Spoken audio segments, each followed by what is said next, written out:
안녕하세요, 트래블티브. 오늘은 미국에서 나온 수출 규제 뉴스 때문에 일본이 깜짝 놀란 이유라는 주제로 얘기해보겠습니다.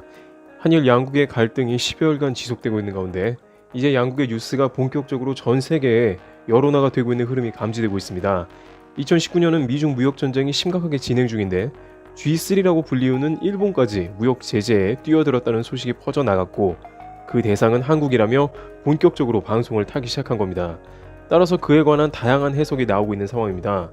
그런데 이러한 방송이 나갈 때 단편적으로 일본이 한국의 수출 규제를 단행했고 양국이 갈등을 하고 있다는 표면적인 방송이 나간 게 아니기 때문에 일본 당국을 크게 난감하게 하고 있다는 것입니다. CNN은 한국의 불매운동에 대해 집중 보도를 하는 방식으로 뉴스를 전달합니다.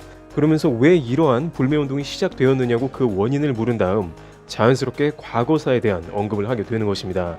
강제징용 배상 문제가 있었다면서 과거의 만행이 다시 한번 CNN 측에서 언급이 된 것입니다.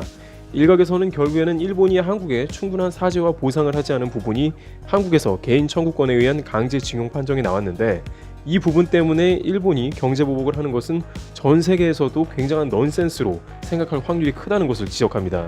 실제 일부 일본의 전문 칼럼니스트조차 일본이 이번 수출 규제로 인해서 세계의 이목이 일본에 주목이 되는데 결국 과거사에 이목이 쏠리게 되면서 일본이 유리한 게 하나도 없다는 논조의 글을 싣기도 했습니다.